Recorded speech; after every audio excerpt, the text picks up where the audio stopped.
So I wanted to do a quick review on the Fisher-Price potty that I bought about 6 months ago for my son. He's just recently started using it over the last month, but I don't really know if the value is really quite there as for what I paid for it. Now, these Fisher-Price potties cost about $40 to buy, and I'll quickly go through some of the features on them and maybe for the reasoning of the age of my son, why it may not be practical at this point. Okay, so here is the potty. On the side there, you can put an actual toilet roll, which is kind of neat to have. Then on the other side here, you can actually, they can pretend to flush their own toilet, which is kind of neat. They have a nice little blocker thing here. So you can pull it up if it's for a boy to make sure that the pee stays in the toilet. And then you're supposed to be able to have them go pee there, but you'll notice that nothing's happening. And this happens actually quite often to me. Now it's supposed to make noise, but if I try to take it off, like I'd be taking it out, sometimes it makes noise, sometimes it doesn't. Now for 40 bucks, now I'm putting it back on and it's recognizing it. So in the moment that you're supposed to be glorifying your child, it doesn't always do the case.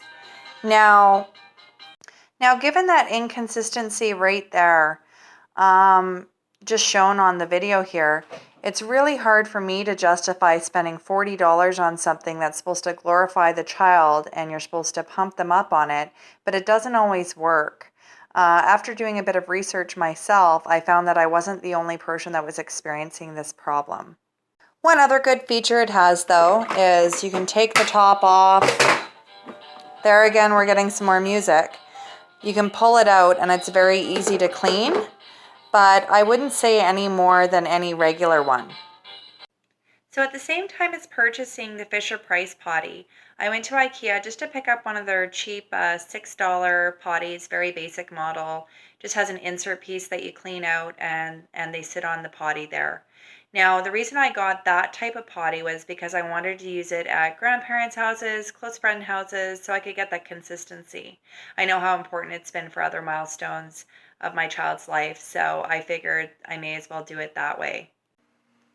And to my surprise, I found that my secondary item actually became my first, and Mason really just gravitates towards using the $6, $8 potty, whatever it was, rather than having the big fancy one. He doesn't need to hear all the bells and whistles that do or do not go off all the time. So if it were up to me and your child is a bit older, especially with the boys, sometimes they're a bit older and getting started, maybe try doing one of the IKEA ones or one of the cheaper versions first, because they may not get out of it what the younger children would. Have a great day.